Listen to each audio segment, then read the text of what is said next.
Can you see me? Yes, yes. Hi. Finally. Yeah, finally. Let's wait for Preeti also to join. No worries.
Uh, there's some network issues, so give me 1 minute.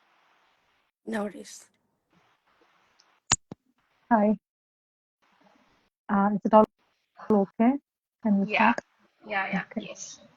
Hi, Kiruba. Vanakkam. Hello. வணக்கம். How, ரொம்ப நாளாச்சு how are you? தமிழ்ல பேசி. அம்மா Yeah. So, yeah, how are you? Good. Yeah. Thanks a lot for accepting our invite to be our first guest in the series, Castaway Conversations. It means a lot for us.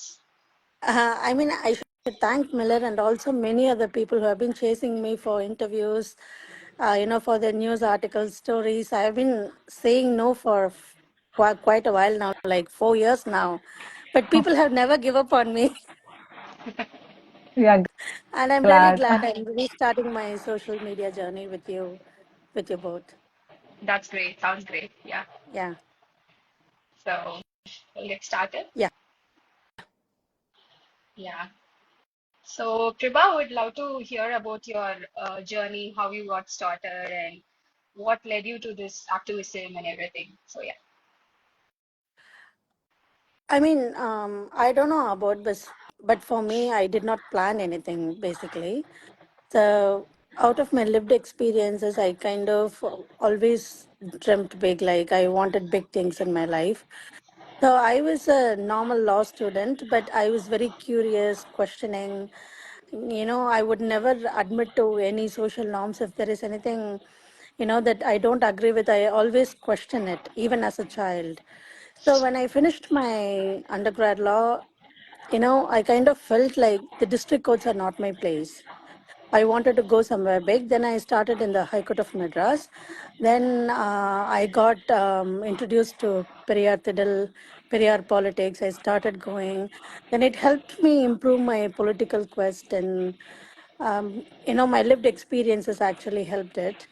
And in the course of learning, Periyar's ideology and anti-caste politics, I learned so many things. I started questioning, and people were like, we never heard about it. I was like, this is my lived experience, and this is common for so many people in my slum. How you could not have heard? And this came from people who are part and parcel of Periyar movement. You know, then I started writing, started speaking. I honestly raised voices on the issues that was very close to my heart, which I cared about. And in the course of it, I realized there was no other woman who was doing it in the legal space. Of course, there are senior Dalit women and my peer, Dalit fellows who have been working on other issues. But I was practicing in the court, and still I was critically looking at the judiciary in terms of how they deal with caste atrocities or sexual violence and other things. So, as I already said, I dream big and I don't care about the consequences or how I do it. In fact, long ago, I did an interview with Roundtable India, and I was asked a question: how did you go to the Supreme Court? I seriously did not know. I wanted to do something, I would do something. I was thinking, it was my boldness or courage. But then in that Roundtable India interview, I was reminded, no, it is the perseverance that, which is, embedded in all the Dalit women. That is how Dalit leaders are born. Dalit women leaders are particularly born.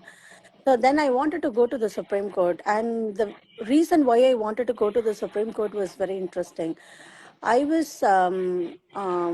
supporting a case of an intersex woman who was dismissed from the police woman constable.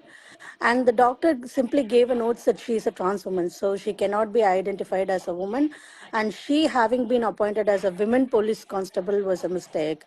So she was dismissed.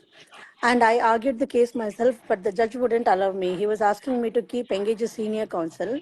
And when I refused, because I consulted with my client and she was not happy with engaging a senior counsel, she wanted me to represent her. So in the course of doing that, I was dismissed in the courtroom. And since I refused to engage a senior counsel, the judge, he started engaging amicus curiae, like whichever senior counsel was in the court, he would just request them to be a senior, amicus curiae. And when the judgment was published, it was around 80, 90 pages, I think. He appreciated every single person that passed through the courtroom, but not the petitioner's counsel, which was me. So I was like, why I was dismissed? I did the case well. I fought the case. And there was another case that came from Tanjore also. I won both the cases, but still I was not recognized by the court, by the judge, or even in the judgment as a petitioner's counsel. And then I felt it is time that I need to equip myself and establish myself as a legal expert. So I wanted exposure that I don't get in my, birth environment or in the high court. So if you are a judge's daughter or son, you'll get to practice under the senior counsel uncle, and you'll be encouraged in the courtroom. Even when you say, no, I'm not ready to argue, they'll encourage you to just read the prayer portion so that they can give you some order. So the first day in your court, you can go to your parents and tell, I've got an order from the high court, in my favor. But actually, it was the nepotism and your caste privilege that got you the order. But I used to be fighting all the, cases that I engaged to me because the clients trusted me. And then I realized, no, being a vocal woman is not just enough. I wanted to equip myself. So I went to the Supreme Court. It was a whole different experience to me. Then I realized how High Court, treats junior lawyers worse than anywhere in the judicial system. And yeah, that's how I'm here, where I am today. Yeah, that's great. Okay. So, Preeti, would you like to get started with the questions or Yes, yes. you're on mute? Preeti, you're on mute. Okay, actually, I'm unable to see you both. In a network issue, என்னன்னு தெரியல. And I'm only able to hear the audio. நீங்க பேசுறது ரெண்டு பேரும் பேசுறது. Okay. But I But I hope can see you for the both. audience, மூணு பேரோட இதுவும் தெரியுதா இல்லைன்னு Visible. எனக்கு தெரியல. விசிபிளா Yeah, Yeah. my இருக்கான்னு. friends Valan ம். and Puliyandop Morgan are here. We can ask them. Hmm. Can you please And it's comment, Valan, if you could see the three of us in your screen? otherwise I will leave and try to rejoin. Okay, Okay. okay. I'll give you invite again. Okay.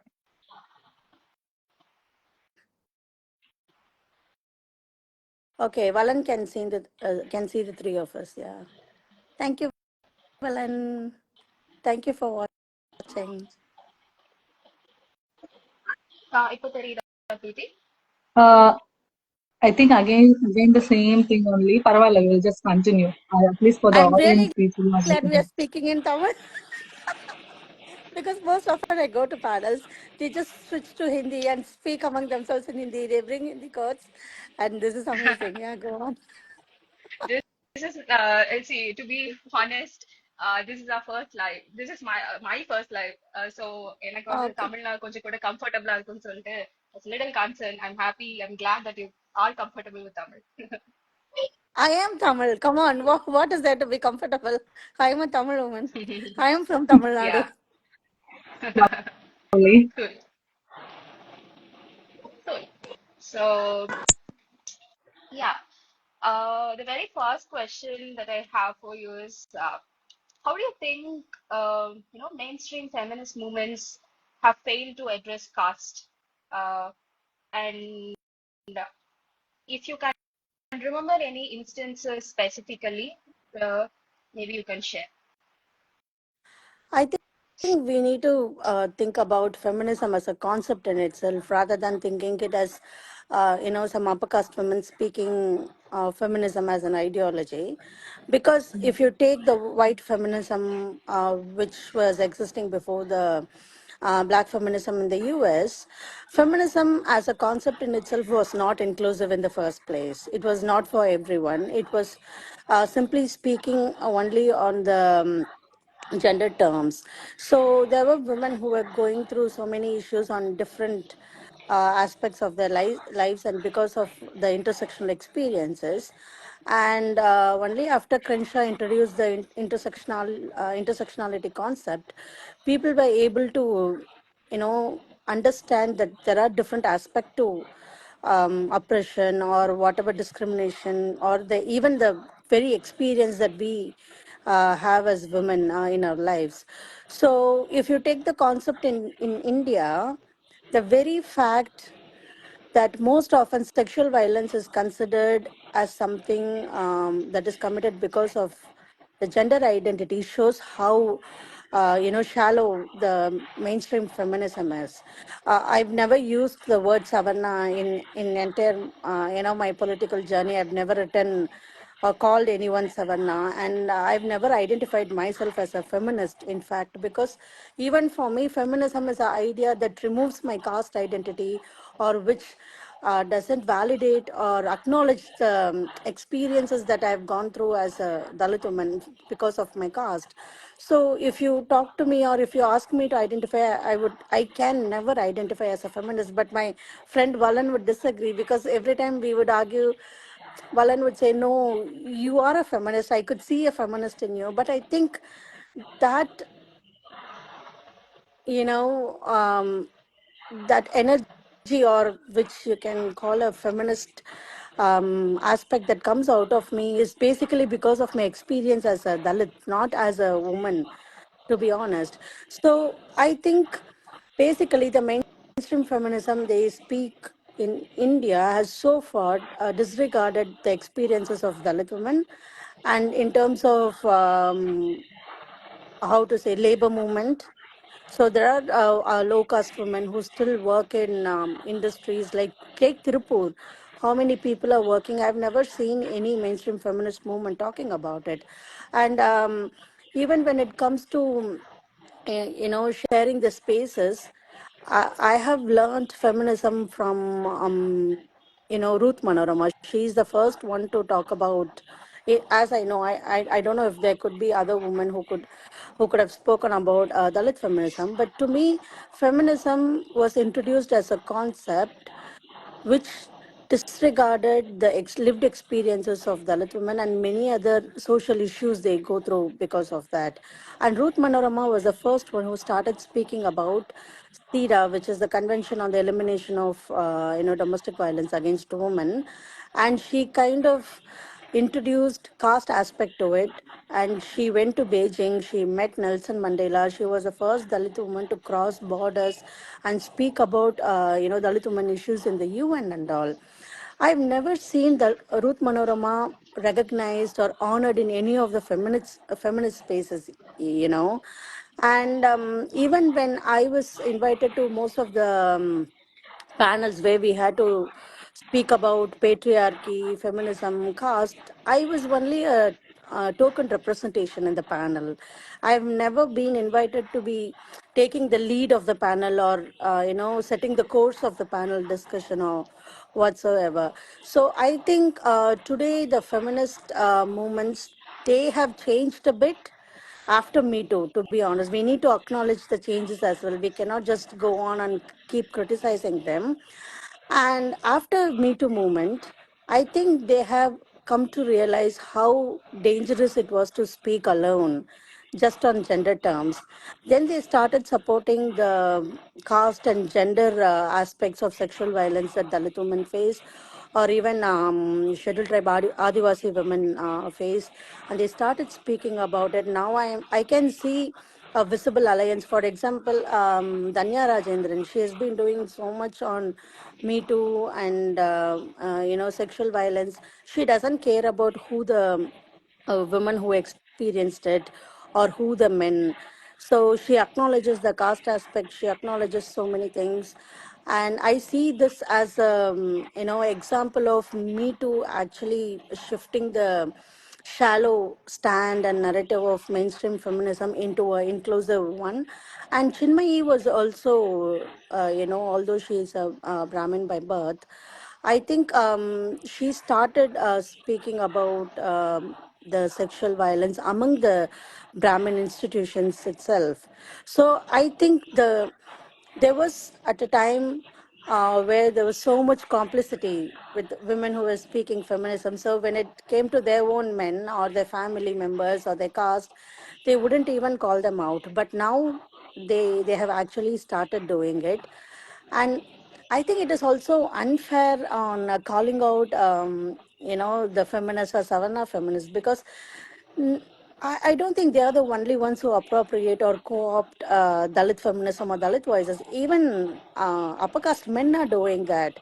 But why aren't we ever talking about upper caste men appropriating, Dalit movements? And we always target feminist, mainstream feminists, and them talking about gender violence without thinking a lot about caste aspect and all.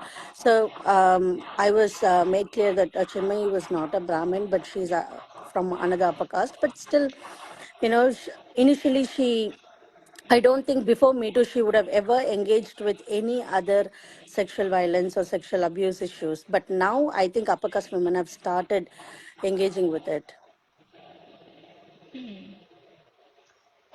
But don't you think it is very important to, it's also important to compartmentalize things and, to point out on things precisely, saying this is where things are going wrong and this is where things are going wrong. So, I mean, talking about Savarna feminism or Savarna feminists as a label.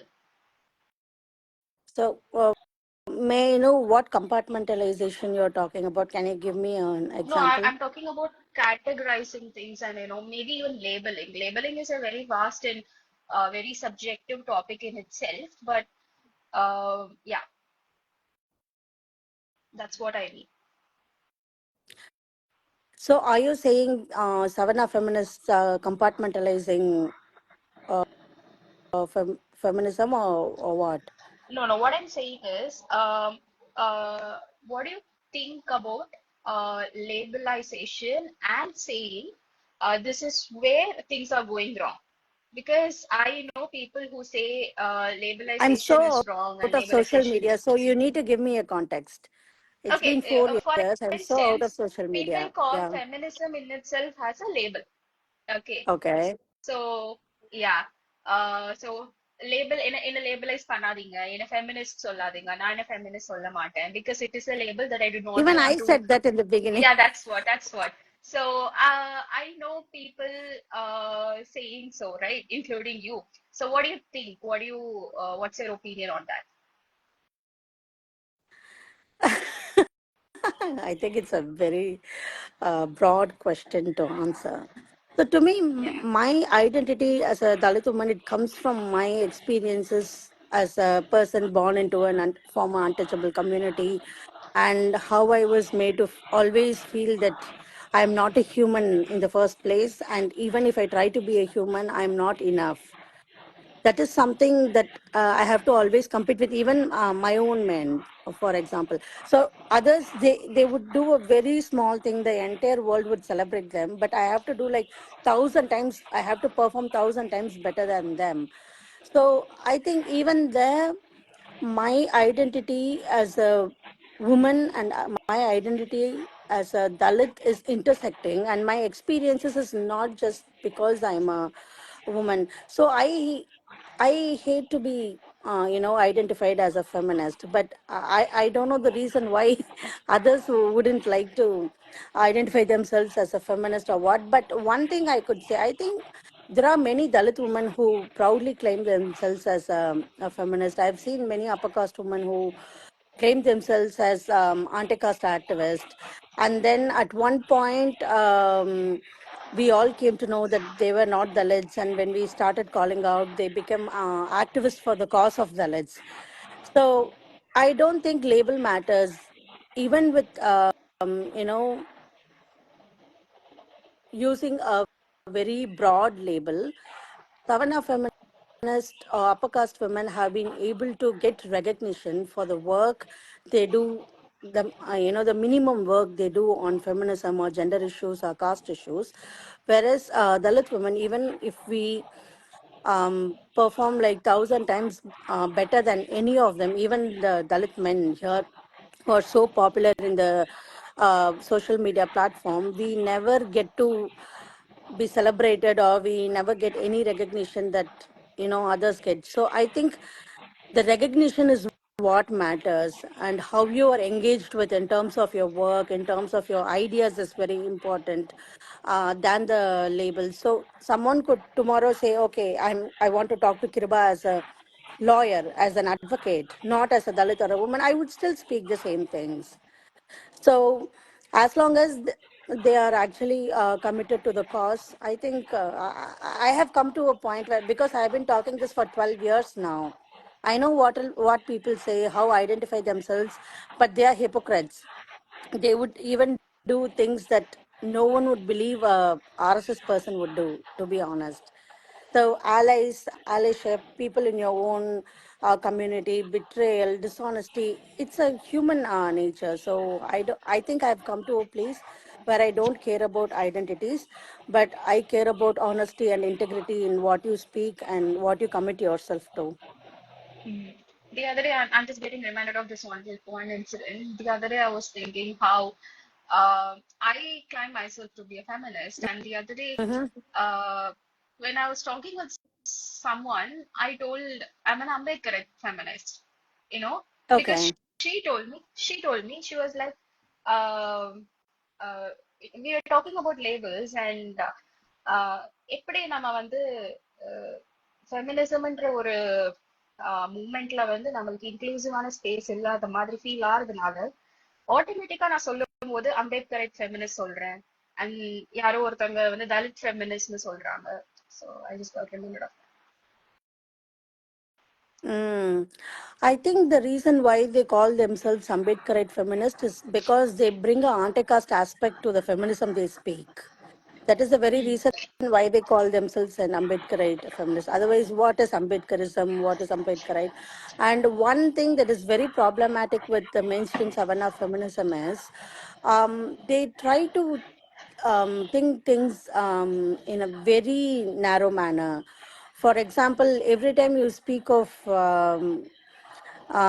gender violence or oppression or patriarchy, they would immediately bring Ambedkar, and they would call, like, when Ambedkar's family wife was, they were dying here. Ambedkar was doing a PhD in a foreign country. He was comfortably sitting there. So this kind of argument actually removes what the family is going through as a Yeah. Dalit family, and what Ambedkar was doing as a Dalit man. They are paralleling a Brahmin man and a Dalit man. So a Brahmin man coming to a foreign country and doing a PhD is different from Ambedkar as an untouchable Maha coming to a foreign country and doing a PhD. Because when an untouchable, gets a doctorate from a foreign country, it's going to contribute to the entire community, like how a Brahmin's privileges is going to contribute to their entire community. But the difference is, when Ambedkar got a doctorate, it was for the upliftment of the community that was historically oppressed. And it contributed to a larger discussion on caste, social justice, which we have included in the constitution today. But when they speak about Ambedkar studying in a foreign country, and Ambedkar's wife and family, Ramabai, they were struggling in India, no one spoke about the healthcare facilities that Dalit women never had access to. So if you truly speak of, feminism that is inclusive to all, inclusive of all identities, you need to also think about how healthcare is accessible to upper caste women and how healthcare is inaccessible to Dalit women. So rather than taking it as a healthcare, conversation, or rather than taking it as how Dalits as a whole were, inhumanly treated at a time, and how uh, the wealth which was shared among the privileged communities caused this kind of poverty, and the helplessness or the chronic sickness that the family suffered. It's not just this one family that died. I have known, even in my family, they used to tell stories like, your grandfather died at a very young age. My grandfather died at a very young age.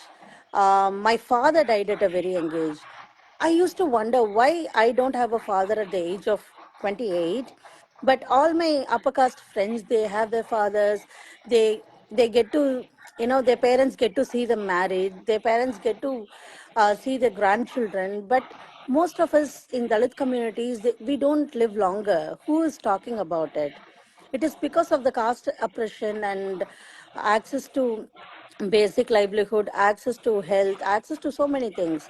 So I think the mainstream feminism has totally ignored how caste has been, ruining the lives of Dalits and Dalit women specifically, and they just made it into a gender argument where they criticized Ambedkar, and that is when I lost respect for mainstream feminism, to be honest. Mhm. Got it. And I think Preeti has left again. I'll invite her again once again. She's having some network issues, so Yeah, no worries.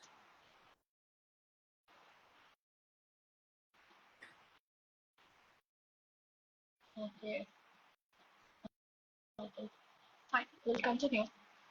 Um, okay. So, how is intersectionality misunderstood by mainstream feminists or I feminism? don't think they understand intersectionality in itself, to be honest. I think intersectionality should come from various places. Like, you need to consider the class location one comes from, caste location one comes from, the gender identity, one claims to, and the sexual orientation, they prefer. So many things have to be considered. So I think the narrowness in understanding feminism has also extended to intersectionality. So now they speak from the aspect of, caste and gender intersecting in the issues that Dalit women experience. But they have forgotten that, I think it's not just the problem of Savarna feminism, mainstream feminism. Now it has extended to Dalit feminists as well, because I have seen many Dalit feminists who tend to defend Dalit men when they are oppressive and patriarchal. So very recently, I have heard that when a woman, a Dalit woman, she complained against domestic violence, against a partner, she was dismissed totally by the Dalit community in itself. So the complicity that I, mentioned in the beginning has extended to Dalit movements as well, and it is because Savarna upper caste feminists have started engaging with Dalit movements. So now, if you take most of the time, even in the Dalit parties, I was surprised to see that in Tamil Nadu there was a Women's Day event where all the women who shared the stage for a Dalit party was upper caste Brahmin women. There was one Dalit woman in the stage. So even the Dalit parties have started making Dalit women a token representation in their own events. Okay, I think this kind of token representation and defending Dalit men for protecting the cause of the movement or whatsoever, this complicity and this token representation, these are things that were introduced to Dalit movements from Savana feminist movements. So now they wanted to engage with intersectional issues.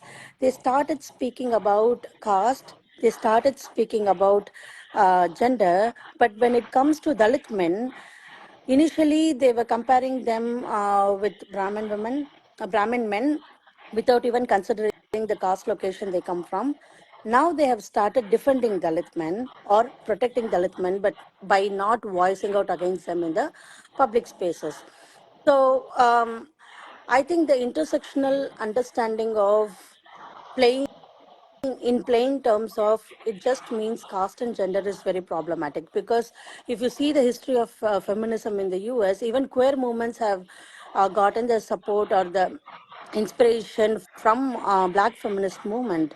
Even here in India, queer movements have always been allies of Dalit movements, and Dalit movements have been allies to queer movements. So this allyship should also bring a new political narrative that should, update the political discussions and the discourse we have been doing.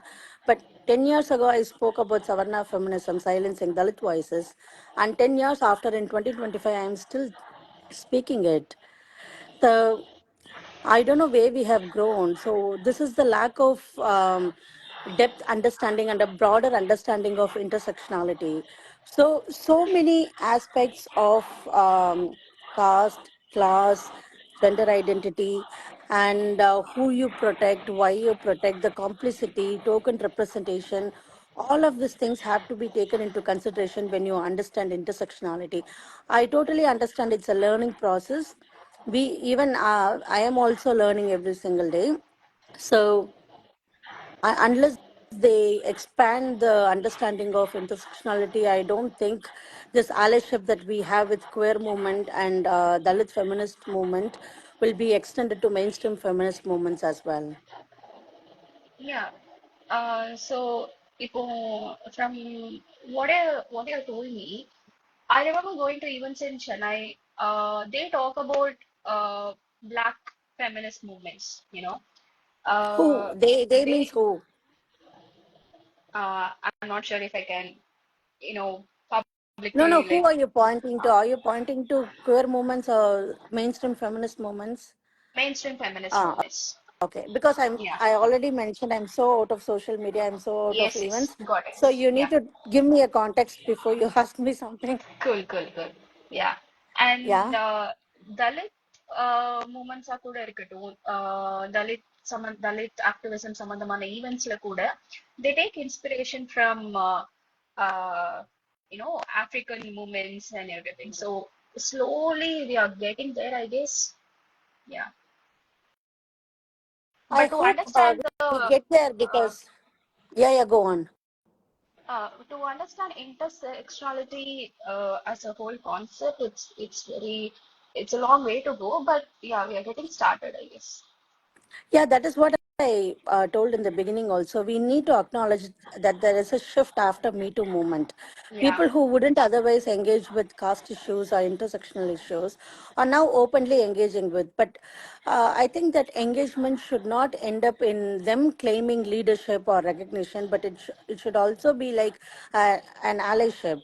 I should be able to lead a movement where they should be comfortable in joining me as an ally rather than taking over the leadership or trying to co-opt the Dalit feminist ideology in itself. Because when I speak about caste and gender and intersectional issues, I can be the most critical person who is speaking about Dalit movements also. I don't just criticize upper caste feminist movement or overall the caste patriarchal system. I also am very aware of what is happening in Dalit movements and how Dalit men are oppressing Dalit women, and where there is no friendship among Dalit women also. We come across as a collective identity oriented groups, but even Dalit women, we don't speak to each other. There are so many differences among ourselves. We come from different locations. I have been insulted for 10 years ago by fellow Dalit women because I could not speak proper English then. I was learning myself. So we have our own issues. So I think that honesty should be there. They are learning, but they should also be ready to take up the leadership of a Dalit woman and be comfortable in taking allyship. So I need to mention about a paper that I read, and I have done 2 3 events long ago, before COVID. I think it was on competing masculinities. It was a paper which compared, it was a journal article which compared upper caste men, like dominant one-year men in Tamil Nadu, and Dalit men based on the way they choose to dress.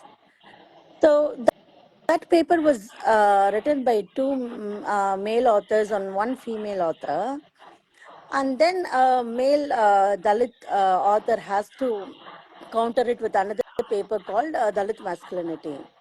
Okay. So I was totally surprised where this came from, because we are at a time very recently. I think I saw on news last year in 2024 where a man was butchered for he grew a mustache, because mustache is seen as a sign of symbol of virility, right? So in this circumstances, a man wearing a jeans and t-shirt was compared as a competing masculine element, and it was published in a journal article where academic discourse is setting more of the narratives. I was totally surprised, and I think this idea is coming from this mainstream feminism. And while even if you take the cases of caste atrocity cases, the courts most often dismiss the caste angle in sexual violence cases against Dalit women. Where do you think this idea is coming from? So when mainstream feminists they started speaking about gender issues, they created a narrative where even upper caste men who were against feminism has absorbed the idea that sexual violence can only be committed against a woman because they are a woman based on their gender alone. There cannot be any other identity that can intersect with the sexual violence we experience. So take all the atrocity cases. Most often they'll punish the criminal under the Indian Penal Code. But I think now it has been changed. India has changed so much. I came to social media after 4 years. Twitter has become X, and now Indian Penal Code has become BNSS, Bharat Nyaya Yeah. Sangita something. Yeah, BNSS.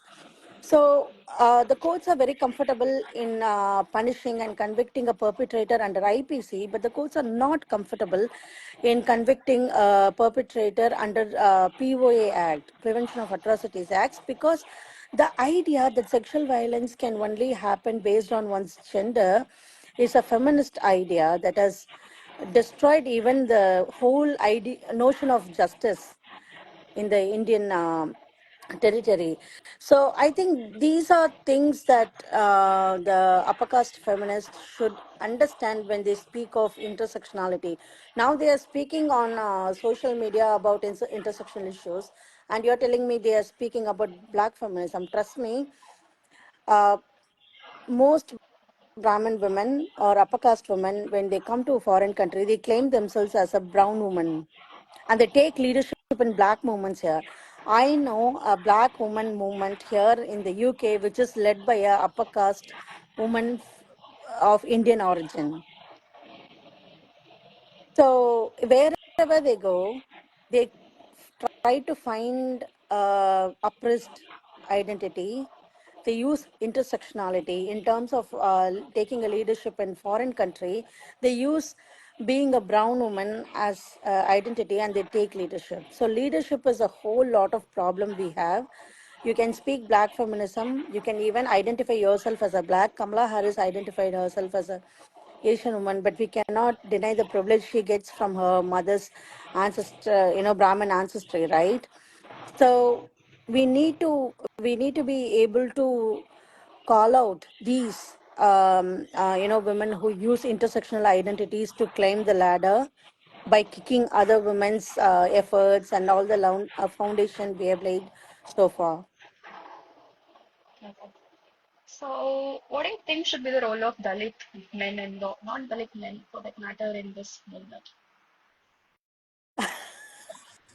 I think I'm already in so much trouble for speaking against Dalit men. Okay. I think Dalit men think they get validation by engaging with upper caste women. So, first of all, they need to understand that recognizing upper caste women in the movements is not going to grow the movement in itself. It's the point where the movement is destroying, where you're not comfortable in giving your own women the leadership. And I think in cases of sexual violence, Dalit men should be comfortable in coming forward and standing with their women and call out against the entire sexual harassment culture that's been happening for all the women. It's not an issue of women. Can you imagine every time a woman writes about sexual violence or sexual harassment online, it is women who are screaming against it. If you take it is the queer allies and the women allies include the mainstream feminists also. So only we are screaming about it. Why aren't Dalit men, as oppressed men, not speaking against sexual harassment? That is a question they need to ask themselves. So I think one, they want to feel themselves as a peer among upper caste men. So if they speak against sexual harassment in public spaces, they would have to, give up their shared spaces. Where, I mean, the space is not so great. It is very limited. But they're so scared that they would have to give up the limited shared space they have with upper caste men, where they feel privileged, where they feel recognized. And another aspect of this, this Dalit men engaging with upper caste women comes from the idea that Ambedkar propagated intercaste marriage or intercaste relationships. I think Ambedkar wrote that one paper, just one paper in Caste in India about how endogamy and exogamy operates as tool to further this caste system or caste structure, and how women are oppressed because the men, the Brahminical patriarchy wanted to keep their caste groups intact. Unless they oppress the women, even Brahmin women, they wouldn't be able to achieve this caste structure that has survived for thousands of years. So this whole idea of intercaste marriage is something that was discussed as one of the aspects that made caste system survive even today. But I think Dalit men take too seriously because it is advantageous to them. They don't care about how the relationship between a Dalit woman and a upper caste man always ends up in cheating, sexual violence, and most often it combines with sexual violence and murder. If you take the sexual violence cases against Dalit women in the Supreme Court or in the entire Indian territory under the POA Act, most often it is gang rape, gang rape with murder. Why Dalit women bodies have to be disposed of after a sexual violence? Have you ever heard of this common pattern happening, to other women in the world? But in India, it's quite common when there is a sexual violence against women, and particularly Dalit women, the next offense that follows is murder, because they think Dalit women bodies are easily disposable than other bodies. So when Nirbhaya issue happened, all of us were, very agitative. We were very angry. We went to the streets. We did so many things, and even it led to the legislative changes. But when Dalit women issues, especially after Hathras, I don't think it has been discussed enough as Nirbhaya. Hathras issue has never led for any legislative. And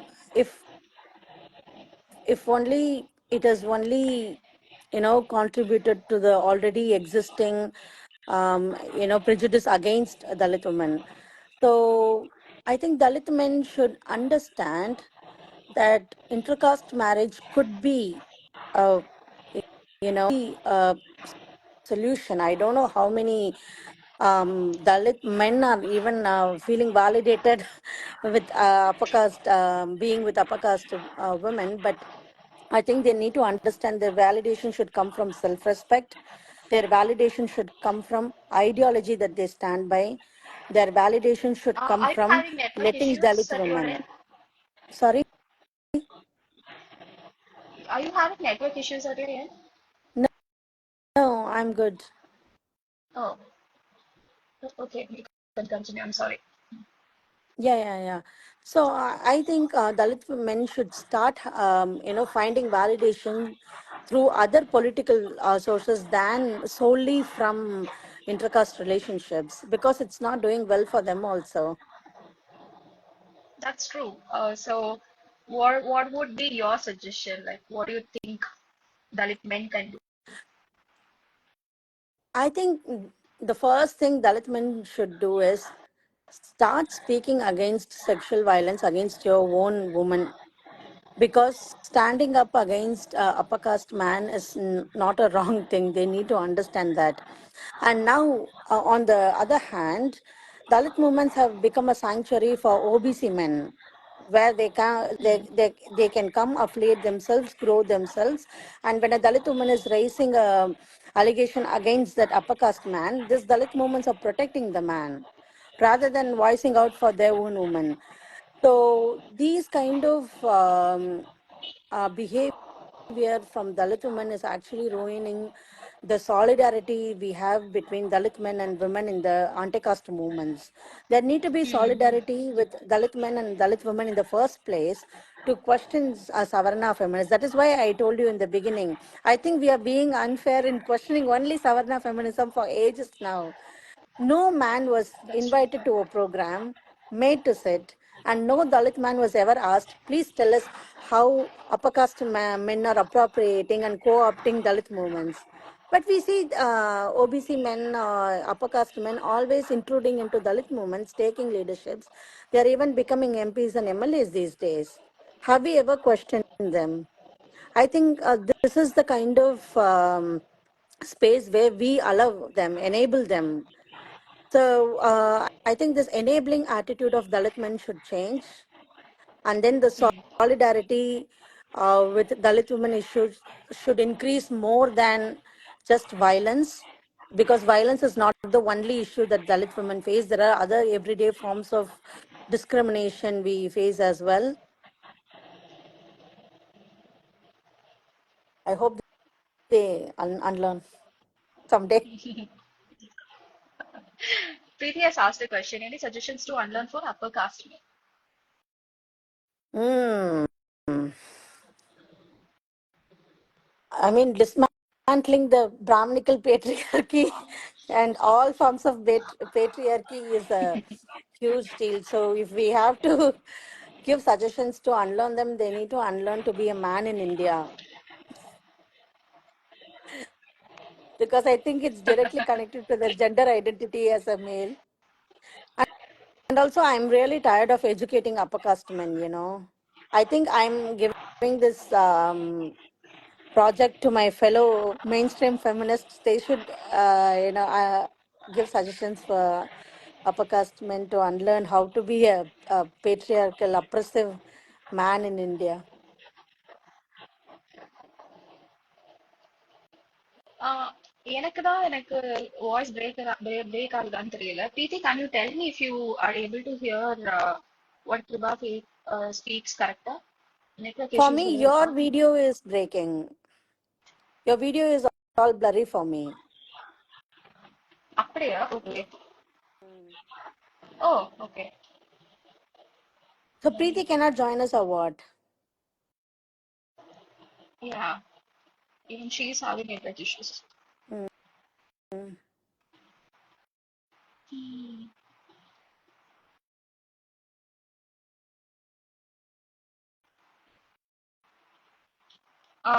நான் பேசுறது தெளிவா இருக்குதா? எனக்கு இருக்கு.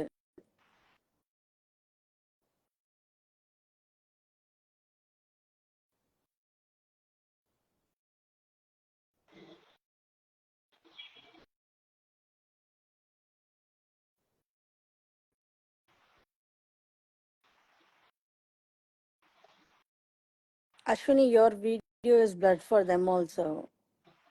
Okay. Is it fine now? Yeah. Okay, cool. Um,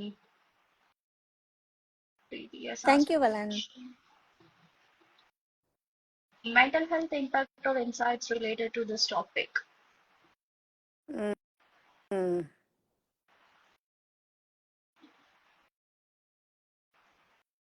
Do you want to ask it as a question or Yeah, like your opinion. on mental health? Yeah. It takes a toll on our mental health, and particularly when you speak against sexual harassment on a public space, the trauma you go through is so much that you break and you think that you can't survive and you will not persevere. It actually destroys you from inside, to be honest. I've experienced it. I know many other women who have raised issues against sexual harassment, or has been vocal against sexual harassment, or issues are mostly targeted than speaking any other issues. They can speak about any political issues. They won't be targeted as much as they are targeted for speaking against sexual harassment. But for me, as a Dalit woman, I think I was targeted for so many things. For example, when I spoke about a political allyship, or I don't know about a political thing I spoke. I think it was long ago, and there were so many comments that said I'm speaking like this because I eat beef. It's nothing but a casteist comment, right? So I was so upset, and every time I speak, I know upper caste women have been talking about how they are threatened with rape when they speak against certain issues on social media. But there are occasions where they have told, I don't even deserve to be raped because I'm dark and I'm a Dalit. You this trauma that these kind of engagement and speaking against social issues and caste issues particularly is so much that some people even quit engaging with caste issues anymore. They have left social media. And, I think I was able to survive despite all this mental health issues and the trauma because I had very good friends, very good friends. And I should acknowledge that most of them all are from upper caste backgrounds. Not all my friends are Dalits. And getting professional help is so difficult that you cannot afford mental health support, like in rural areas, for example. I know many friends who know that they are having mental health issues, but they can't afford, even when I suggest them that they are at a very bad place that they need to proceed it. They would know that they are having mental health issues, and they could not even perform everyday things in their house, but they could not afford it. And then I was speaking to all my upper caste friends, and I learned that all of them, they have mental health support, and the mental health support that is offered on a subsidized price for Dalit community is not as effective as the fully paid, full professional service that my upper caste friends receive. So I think every time you talk against caste, you go through trauma. Every time you talk against sexual harassment or sexual violence, you go through trauma. When you speak against any general political issue, they think they're putting you in a place by, bringing your beef eating habit or your color, or by telling that you don't deserve to be raped and other things. And it's not just for me, even my male counterparts, Dalit male counterparts, they also experience so much of issues. For example, in Vengai Vayal, I know what happened. The Dalit men who are speaking in the social media, they have to defend how Dalit communities were not lying. They did not actually lie about the incident because there is no reason for them to lie. And the first accusation, not just against the activists or people who are speaking in the media, even in the courts, against the witnesses who stand by the victims of caste atrocities, is that they are lying, and they cannot be trusted. So discrediting Dalit voices in itself is a huge trauma for us, because we have to first go through all the experience. We have to step ahead and then We have to stand up and speak for ourselves. And when we do that, we are discredited, we are called as liars, and this is not an easy thing to deal with. I think professional help is required, but subsidized work, subsidized services are also not enough. We need to find a middle path between that. And like I had many upper caste friends who were supporting me with their experiences that they had with their experience in psychotherapy or whatever. There needs to be a platform where people can access mental health. And very recently, there was a friend who was sharing about his intercaste relationship and how it is traumatizing and affecting his everyday work.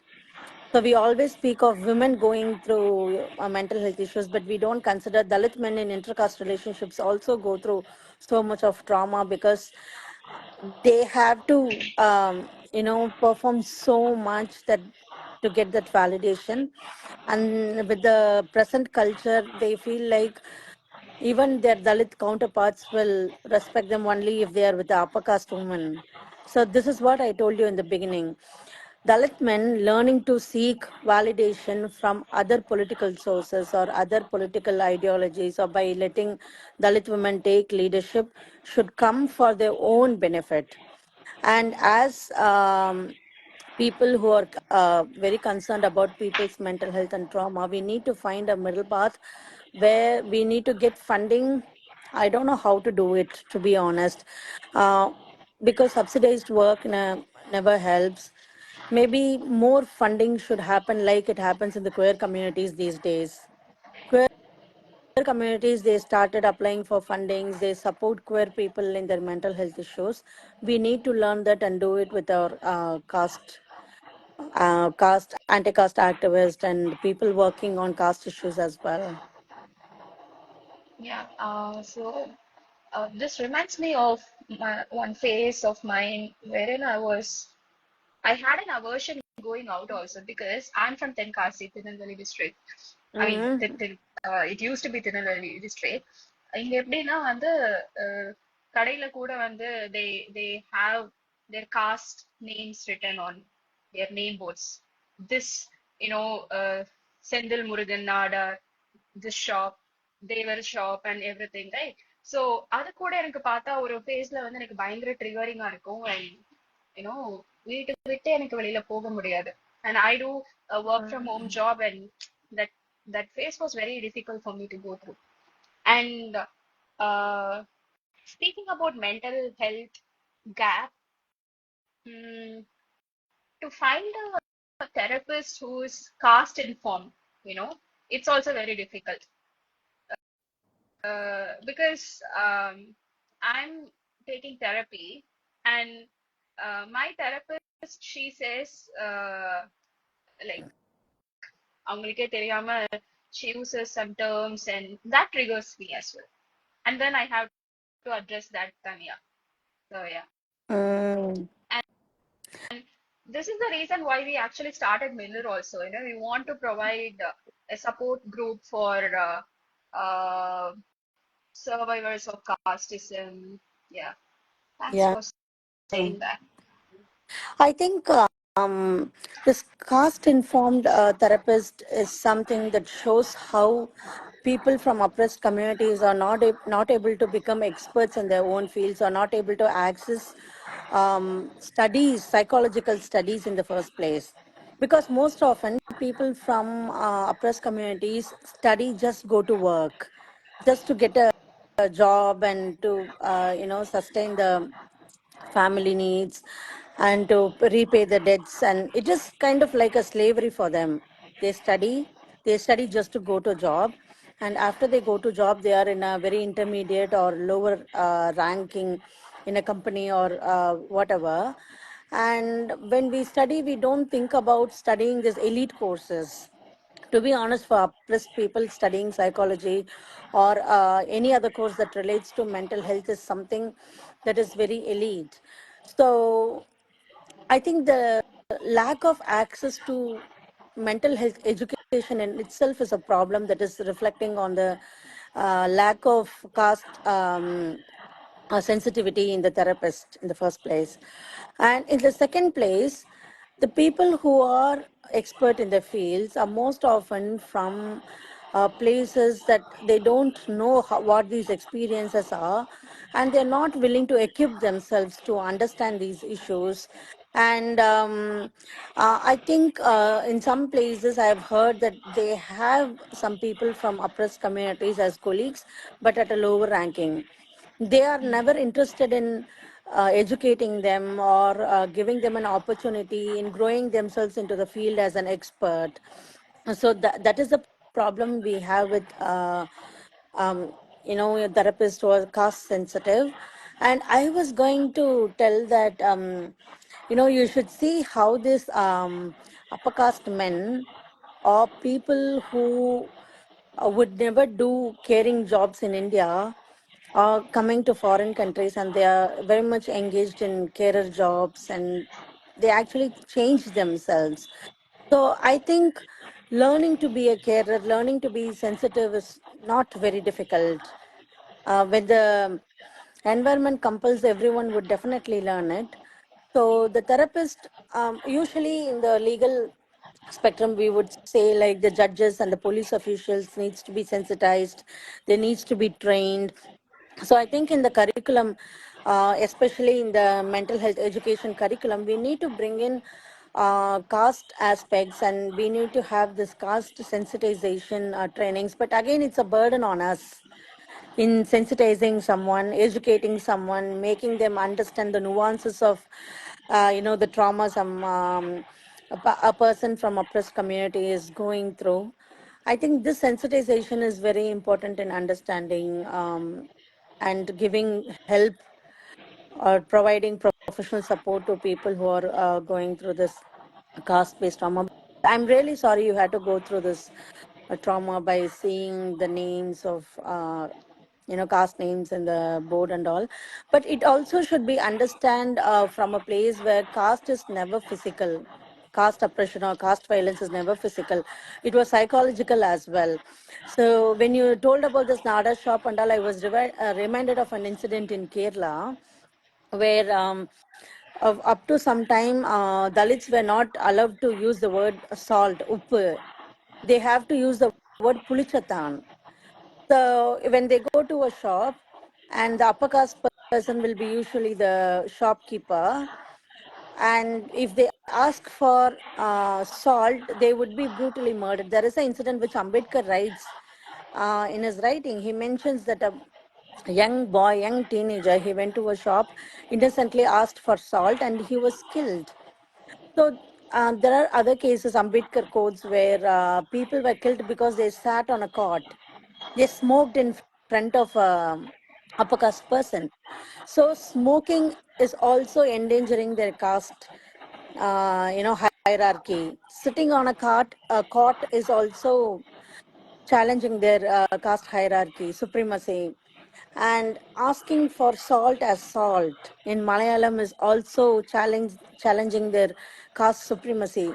So all these psychological factors lead to so much trauma. And when you see a shop with the caste name, it triggers you so much because it reminds you of your caste experiences. You have to go through and survive in your everyday experiences, right? So unless the therapist is sensitized with these things, and unless the education, psychological education or education that will create a psychotherapist is actually diversified, and it has become inclusive, I don't think we can expect the existing therapists to be sensitized, because it would be too much of a work for us on the upper caste, oppressed communities. Yeah. That's true. So, have you personally faced or witnessed instances of silencing or evasion by um, feminists, mainstream feminists? I'm just, I, All the time. I'm very conscious in using Savana, as you said, like you do not comply with it. So, I'm just going with mainstream feminists. I mean, be comfortable with it. I don't know why I have never used Savarna, Avarna, um, I don't know, but you be comfortable in using Savannah feminists. Of course, they silence us all the time. You'll be sitting among a group of feminists discussing some issues, and the minute you bring cars, they'll be like, oh, why is she talking about caste? And then you'll feel the tension in the room. And at one point, they all will gang up, and you won't be able to talk about caste itself. And whatever social issue you take, as long as you speak gender, they feel like you're an ally and you can be a partner. Whatever in the projects they do. But when you speak about caste, I don't think they're happy, but I think they're happy in appropriating. For instance, I need to tell this. I've been speaking against sexual violence and judicial bias for at least 10 years now. And I used to write about it in my social media every time there is an issue. And once I posted a tabular column of all the caste-based massacres and what happened in the trial court and what happened in the higher courts. And then this academician, she called me and she said, Kiruba, I'm very much interested in it. I'm planning to take on the subject. Would you like to be an advisor on the project? I was like, what? Okay, go on. Then I asked her, how much would I be paid? She said, no, it's honorary advisory role. You would be an advisor, but you would not get any pay. The idea is mine. So she got this idea of leading this project in a university because I posted it online. She is an upper caste woman, and based on my own knowledge, she's inviting me as an advisor without any money for zero pay. Can you believe it? Can you believe it? Okay. Then I told her, no, I'm not willing to do that. So I wonder how women, especially mainstream feminists or Savannah feminists, as you call that, are very, they have an aversion towards caste when you speak in groups, when you bring it up as a issue in the gender issues or sexual violence cases, but they are not hesitant in appropriating when it comes to recognition, benefits, grants, positions, or whatever. So I have, even in the beginning, I mentioned how upper caste women were taking stage in a Dalit, a Dalit party organized from Women's Day event or something. They could have said no. They could simply have said, no, this is not our place to speak. You better invite 3 Dalit women, 2 upper caste women. So we will have a balanced place. Can you imagine having 4 upper caste women and 1 Dalit woman, and that one Dalit woman was also a moderator? What space does a moderator get in an event?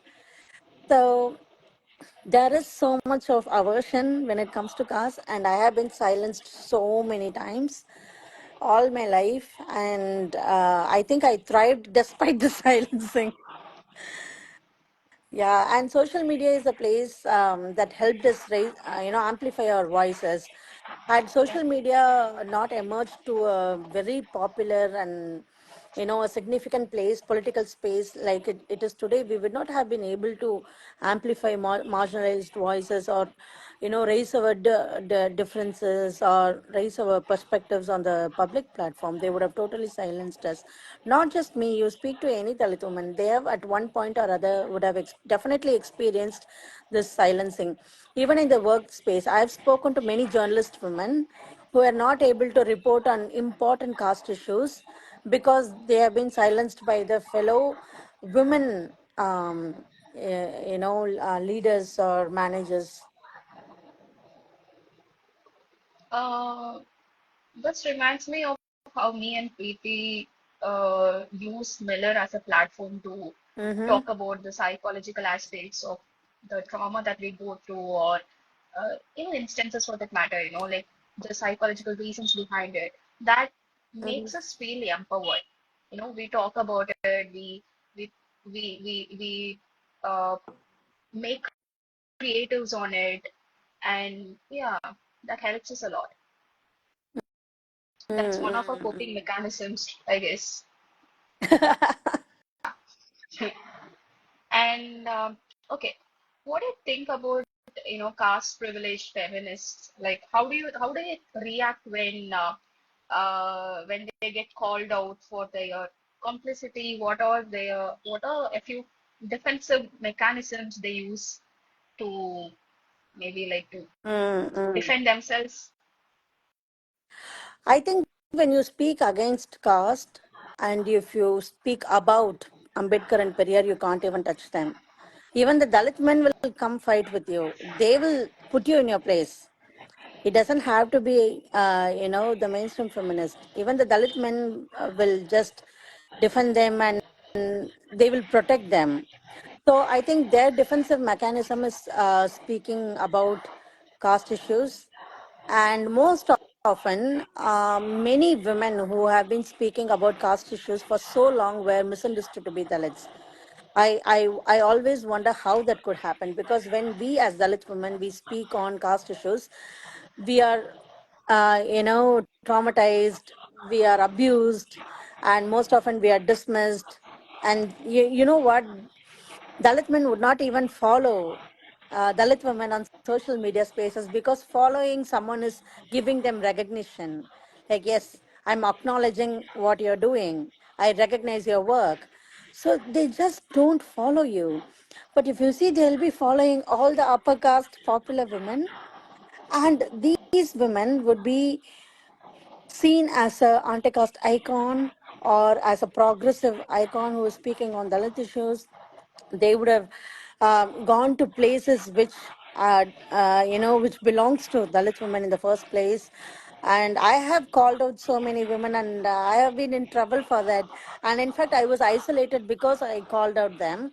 And the problem is when you call out, no one would stand in solidarity with you because they're so scared of the power and the networks these women have built over the years by speaking anti-caste politics and also about Periyar and Ambedkar. And now with BJP in power and in the present political climate, they find it,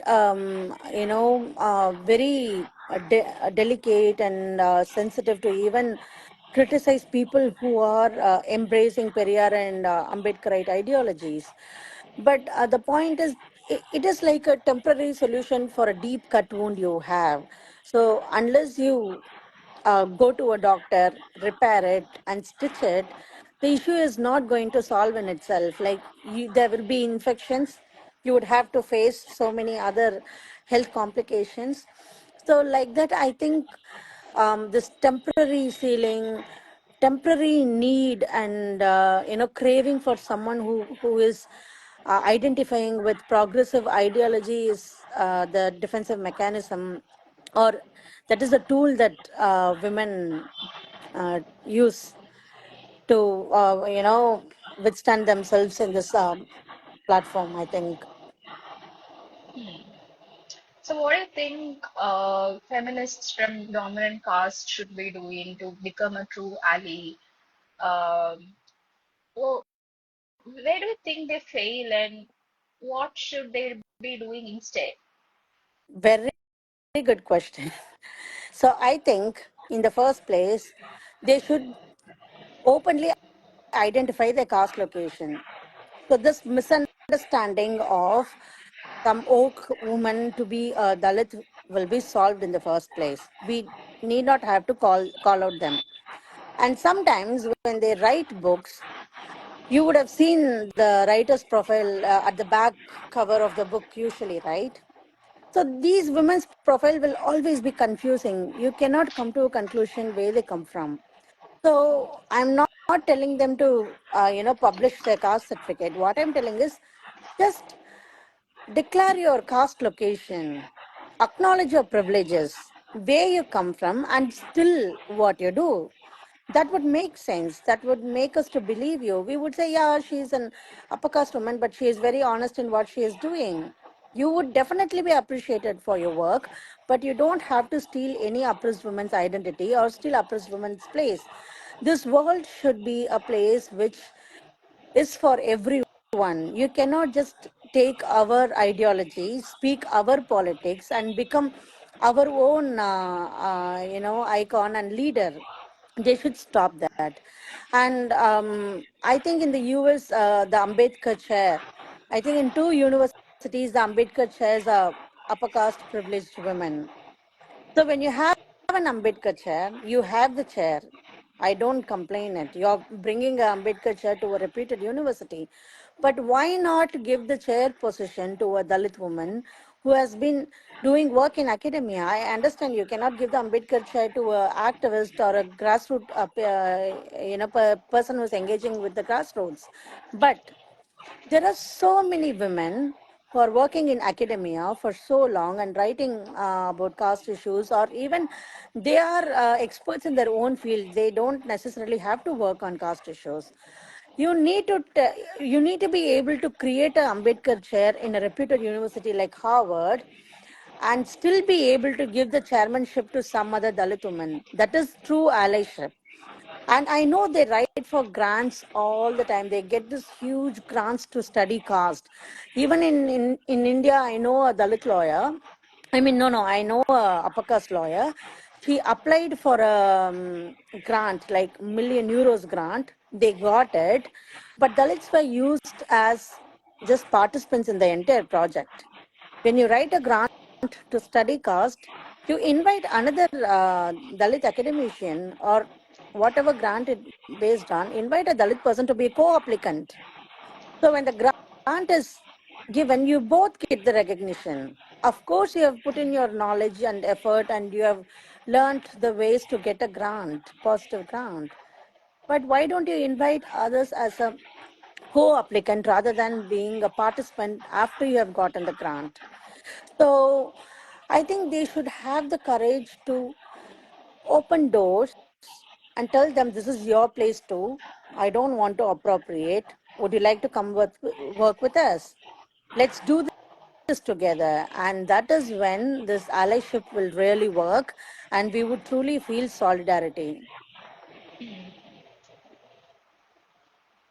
Okay, so I'm curious to know what you think about uh, Dalit feminists or Dalit policy makers in, you know, influencing policy making at national and international organizations. How do you like? What do you Uh, think? they are thinking, they're doing good work on their own capacities, but I think they need to engage with people who are working on life changing issues. For example, many NGOs and many people who work on policy making, they have invited me as a panelist, but they have never invited me to a discussion on policy making. And I'm someone who closely works on the caste atrocity cases. And when you work on policy making, you could engage people like me or people who are working in the ground. But most often, they invite people, they even invite victims, people working on the ground, activists, and lawyers like me only for the panels and other events. They want to show numbers, but we were not involved in many significant discussions that lead to this Okay. um, how to say policies. And when it comes to international policy making, here after coming to the UK, I have realized how, you know, people coming from Black communities, African communities, and different racial backgrounds are given opportunities, and they work with academia, they work with organizations. So they work on multiple levels. For example, there is a minority group here. The group consists all academicians, policymakers, grassroots activists, and people who actually have worked on the issue on any capacity. So they don't keep it to themselves. They open the doors. They are not gatekeeping. So this opening the door actually gives way, so much knowledge. It informs the policymakers themselves. But I don't think that is happening. And I was also told, even in Africa, there was a committee on working on something. So there was a person who was invited to represent caste issues, but that person did not have any expertise on legal issues. But it was a committee that was formed to discuss the judicial capacity to deal with violence. So I think people are struggling with their own, recognition, and they wanted to go to places, they wanted to grab places, but there is always a scope for involving others in this process as well. So they are doing good work in it, good work themselves, because as I mentioned in the beginning, Ruth Manorama, she was the first woman to take caste violence, against Dalit women at the international level. She has sent so many petitions to the UN. In fact, the Committee on the Elimination of Racial Discrimination, they were able to recognize sexual violence, and CEDA, they were able to recognize sexual violence against Dalit women only because of the international policy making efforts of Ruth Manorama and Fatima Bernard and all. And if you take NDMJ, Ramesh Nathan sir, National Dalit Movement for Justice, he has worked so much on policy making, and NCDHR in Delhi, Henry Tiffany and Paul Divaka, they all have worked on caste issues. And in fact, the 2016 amendment to the Prevention of Atrocities legislation that included so many forms of caste atrocities that were ignored so far in the legislation. So they put the effort. The policy making resulted in a huge legislative change. So their contribution is very much. But I think people working on the grassroots should be involved in a more greater, level than they are now. Otherwise, they are actually doing good work. Hmm. Okay. So, how do you think we can decolonize and de-Brahmanize feminist thoughts in India? What are the ways we could? Oh, Yeah. So I think rather than looking at gender issues from shallow or narrow perspective, they need to think from how this Brahminical patriarchy has oppressed women in general to keep the caste groups intact, and to perpetuate this structural casteism to further their interest in the first place. And then we are at a point where we need to understand how different identities intersect, how different social orientations intersect in the social issues, and we need to create allyships with diverse groups. Like it should be super inclusive, to be honest, not just inclusive of like one Dalit woman, one Muslim woman, one Adivasi woman. No, it should be super inclusive, where we have our own groups to advance our issues and promote our causes, and we need to stand for ourselves and stand for justice. And whenever there is an issue against a fellow group, there should be unconditional solidarity, without thinking who would take the leadership and who would get credit for the work, and without any apprehension of what it would do to their own movement. Because most often people tend to stay away, and they are very apprehensive because they think acknowledging a fellow movement would destroy their foundation. No, we all have our spaces. So we need to be confident in acknowledging our fellow movement and be in solidarity without any conditions. And I think they need to read a lot. And I have this funny thing about this Ambedkar study circles all over India.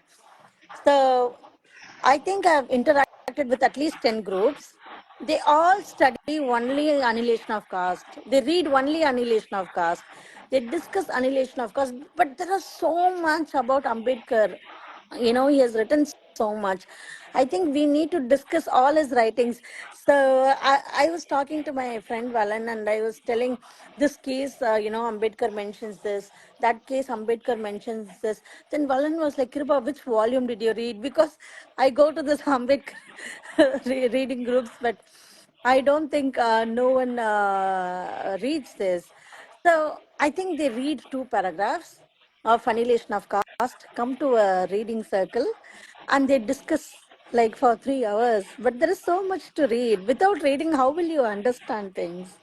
So it's not just your allyship, it's also about understanding how caste operates, what is the modus operandi, and how feminism has evolved.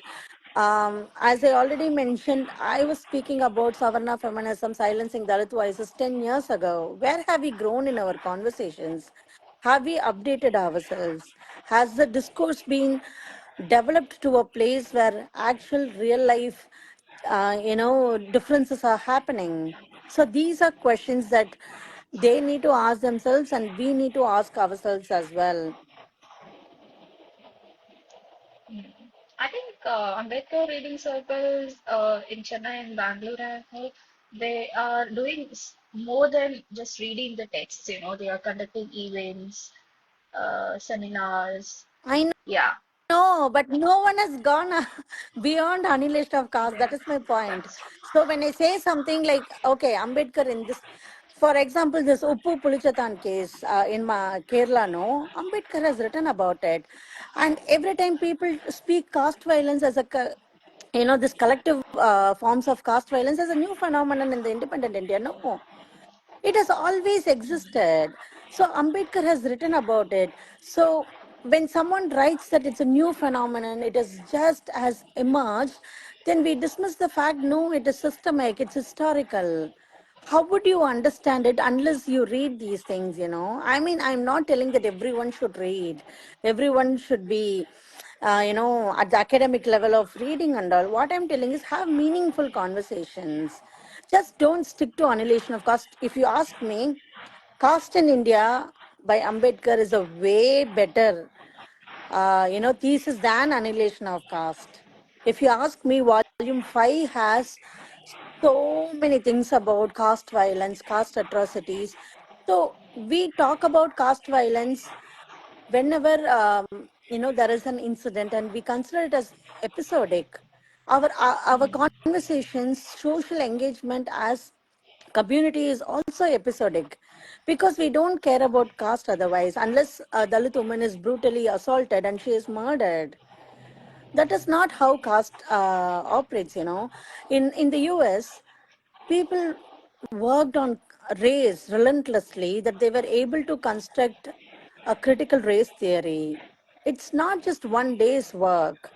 Rather than discussing caste violences when someone is murdered, when Venge Vayal happens, what have we contributed to the everyday conversation to caste oppression or caste discrimination?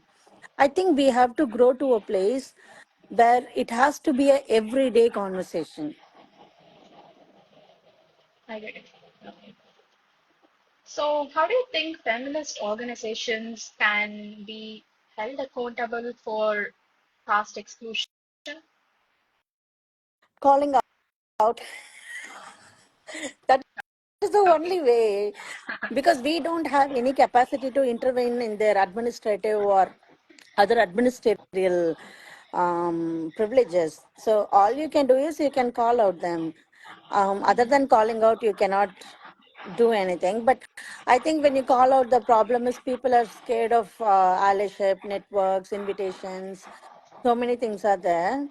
There needs to be some space where we all are able to call out without having to be scared about penalization or whatever. We should not be penalized for calling out someone. Got it.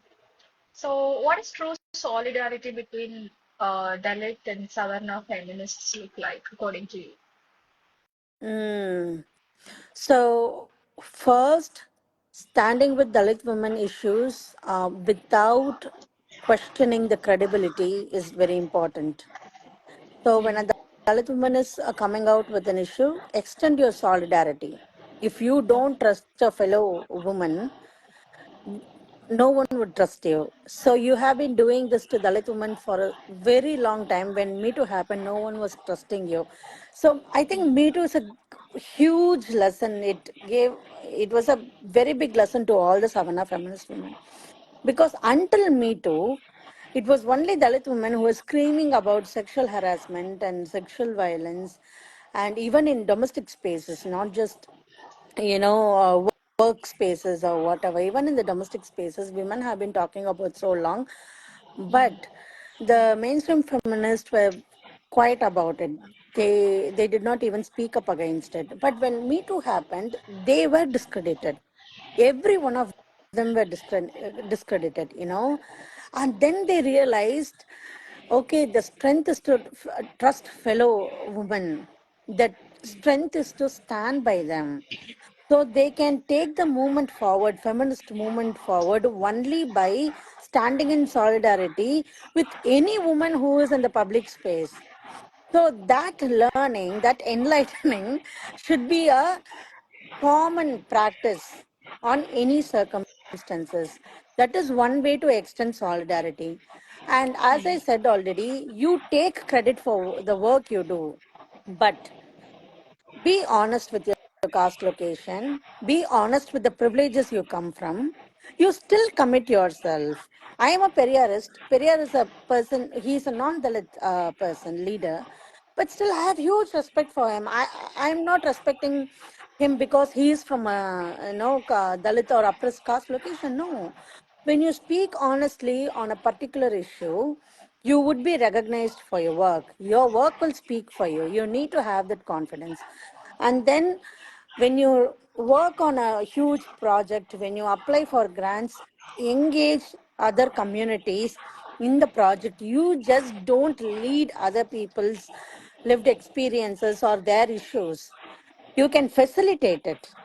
You can facilitate their voices to be heard, their work to be, you know, promoted, and their work to influence policies.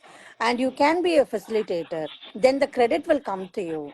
So these kind of things should happen, and not just in academia or NGO level. I think even in the political party level also it should happen.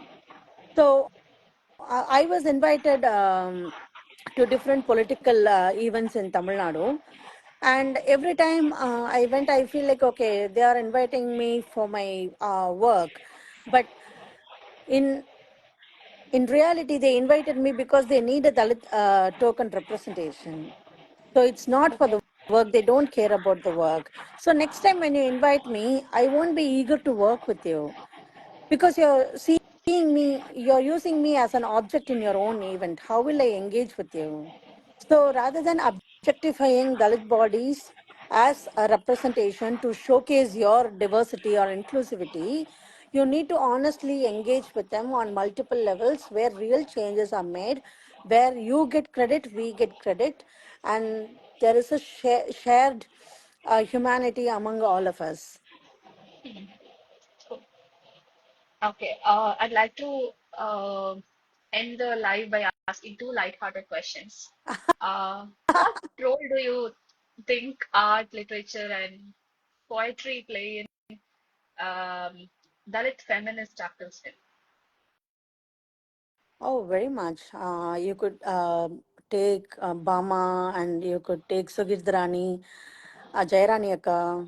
So all of them, they have created a powerful feminist movement. I mean, Dalit feminist movement through their artwork and literature. So unless Bama came up with a novel, it was all about Brahmin women's, like Balachandar movie only.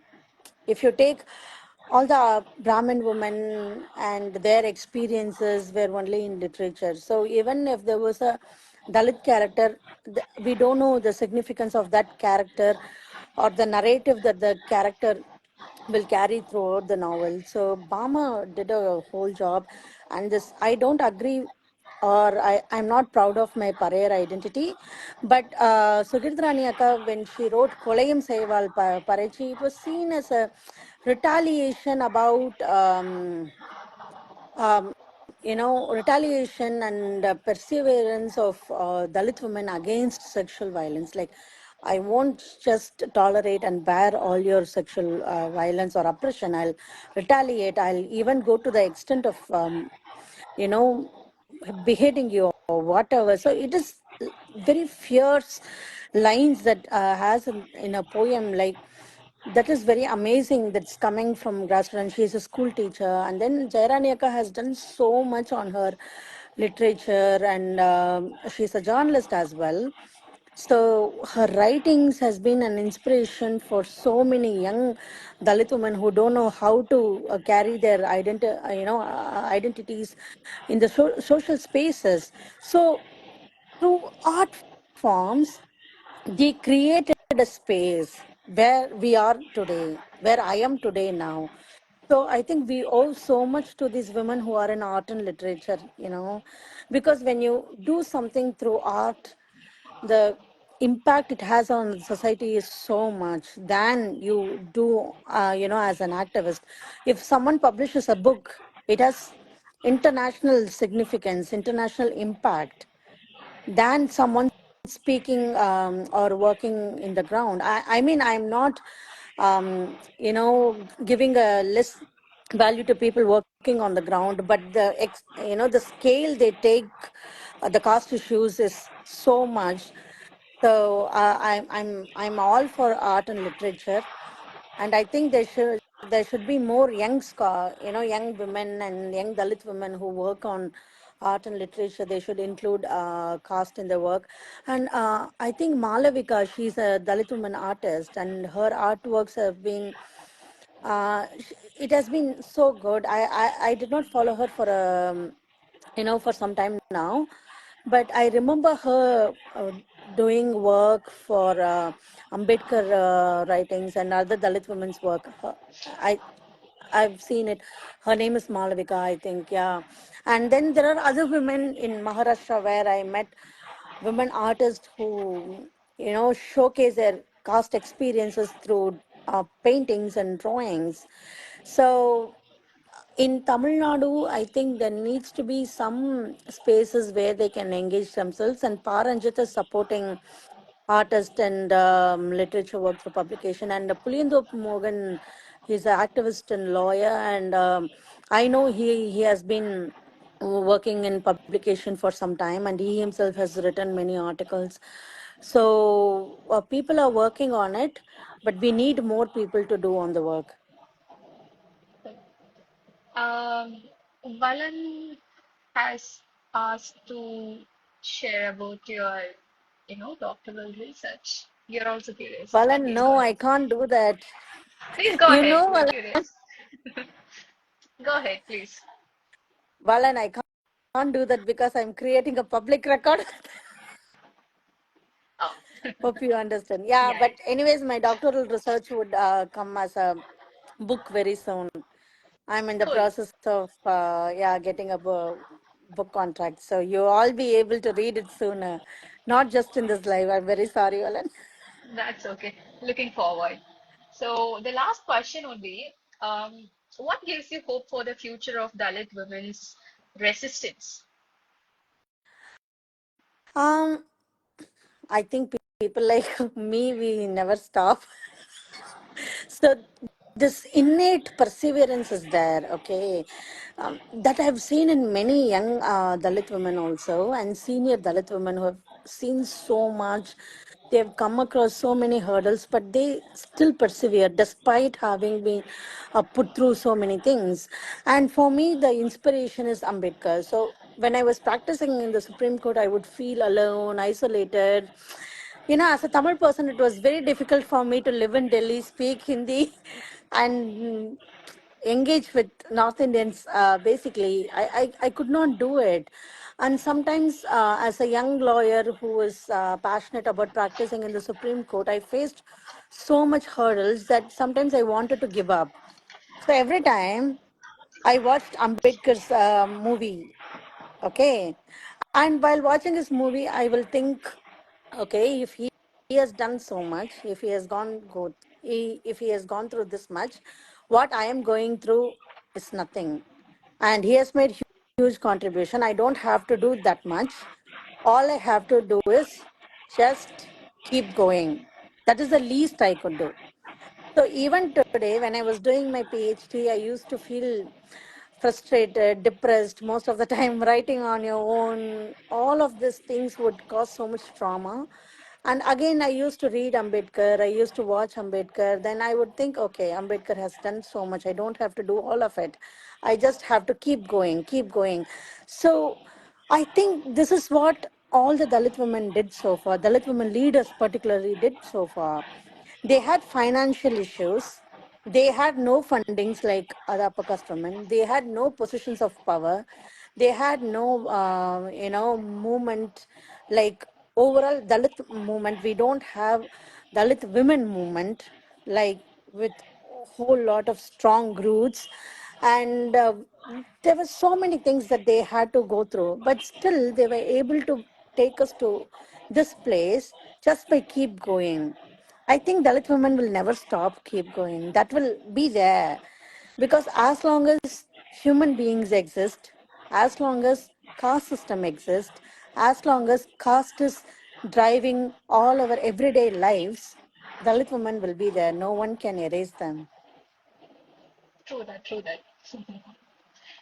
Okay, Kruba, thanks a lot for accepting the invite and being our, first guest for the series. Thanks for giving us your time and looking forward to your book. Definitely. Thank you so much for inviting me. As I mentioned already, I was not active for 4 years now, but people never stopped giving up on me. I mean, they were like, can you please come? Then every time I have to refuse, I felt very bad because I was refusing for a reason.